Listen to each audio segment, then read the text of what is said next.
High class, আজকে আমরা narration নিয়ে আলোচনা করব। গ্রামারের খুব ছোট্ট একটি অংশ ন্যারেশন এবং খুব সহজ, কিন্তু অনেকের কাছে এটি কঠিন মনে হতে পারে।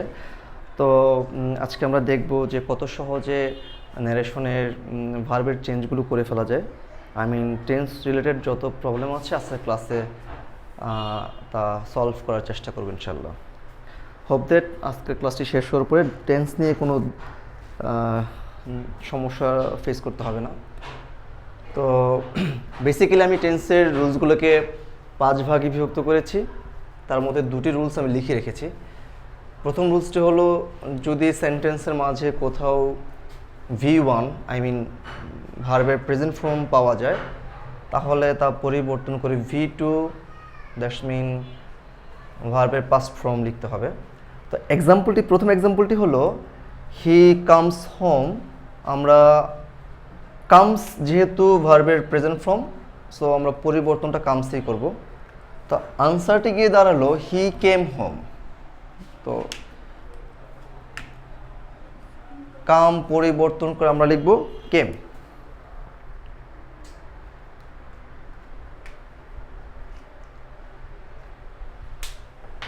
ওকে।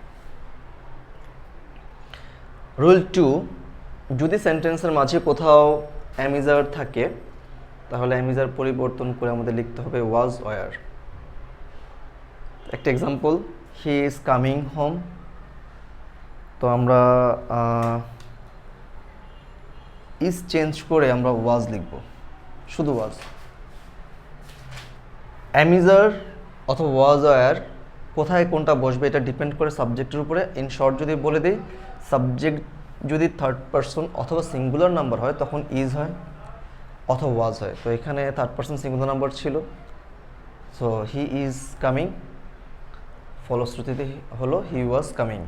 আর যদি সাবজেক্ট প্লুরাল হয় তখন ইজ না হয়ে আর হয়, ওয়াজ না হয়ে ওয়ার হয়। রুল 3-তে চলে যাব আমরা এখন, 3 and 4-এ। রুল 3 বেসিক্যালি, যদি সেন্টেন্সের মাঝে আমরা কোথাও হ্যাভ অথবা হ্যাজ পাই, তাহলে তা পরিবর্তন করে আমাদের হ্যাড লিখতে হবে, হ্যাড। একটা এক্সাম্পল দেওয়া যেতে পারে, হি হ্যাজ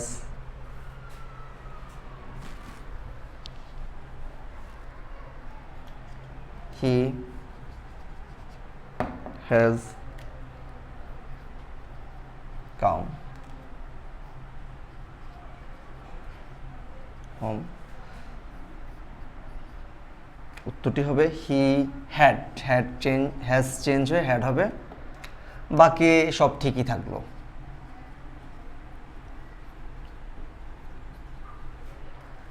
তাহলে শুধু পরিবর্তন হ্যাভ হ্যাজ থাকলে হ্যাড হবে। মনে রাখতে হবে, এটা খুব সিম্পল। হ্যাভ হ্যাজ পাবো, আমরা হ্যাড লিখে দেবো। এটা নিয়ে চিন্তা করার তেমন কিছু নাই। রুল 4, যদি সেন্টেন্সের কথা আমরা V2 পাস্ট ফর্ম পাই, তখন সেটা হবে হ্যাড প্লাস V3। একটা এক্সাম্পল দেওয়া যেতে পারে, হি কেম হোম।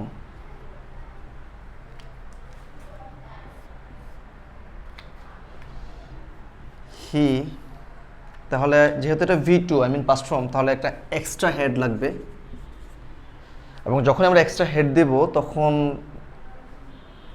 মেইন ভার্বটা পরিবর্তিত হয়ে ভার্বের পাস্ট পার্টিসিপল ফর্ম হয়ে যাবে। কারণ আমরা জানি হ্যাভ হ্যাজ হ্যাডের পরে সবসময় ভার্বের পাস্ট পার্টিসিপল ফর্ম হয়। তো কেমের পাস্ট পার্টিসিপল ফর্ম হলো কাম, কাম হোম।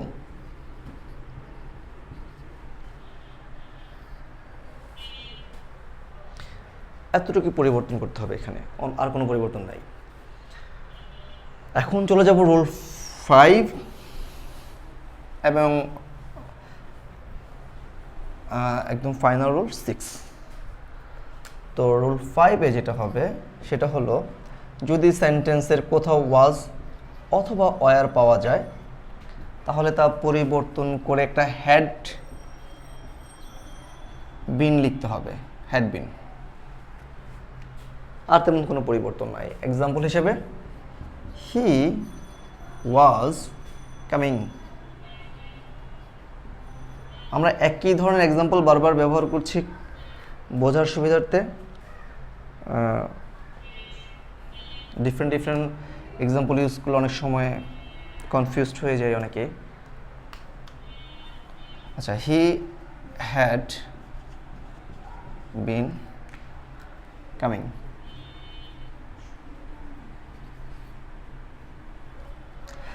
এখানে বেসিক্যালি কোয়েশ্চেন ওয়াজ ছিল, তো আমরা ওয়াজের রিপ্লেসমেন্ট হিসেবে হ্যাড বিন ইউজ করেছি, কারণ রুলস এটাই বলে।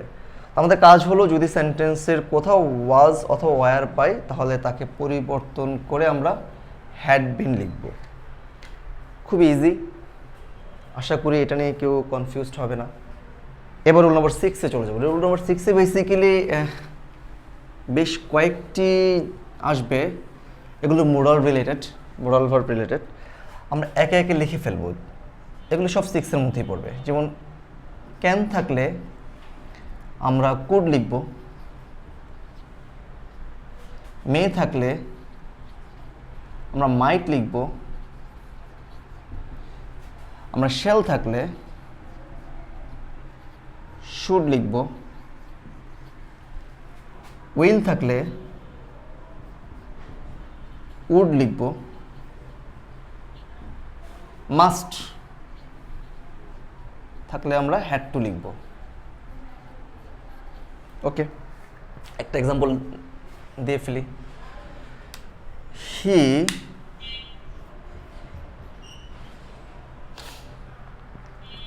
প্রথম থেকে লিখব সব কয়টা। ক্যান, মে,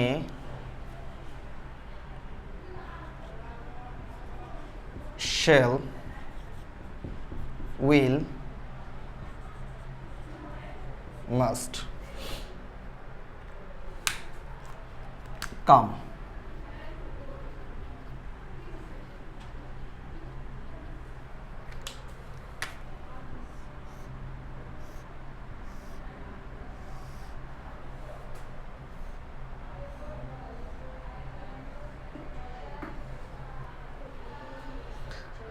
উত্তরটা হবে হি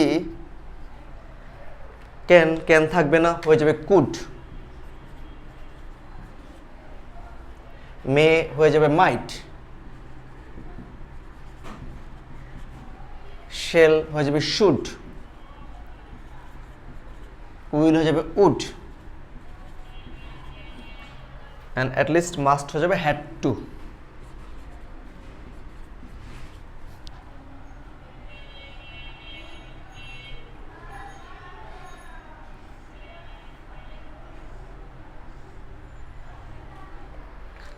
কি হবে? Come home.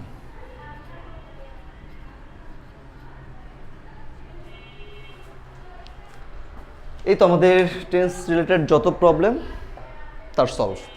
আশা করি এই ক্লাসটি ভালো লেগেছে, এবং যদি ক্লাসটি ভালো লেগে থাকে তাহলে পরবর্তী ক্লাসের জন্য ওয়েলকাম। আল্লাহ হাফেজ।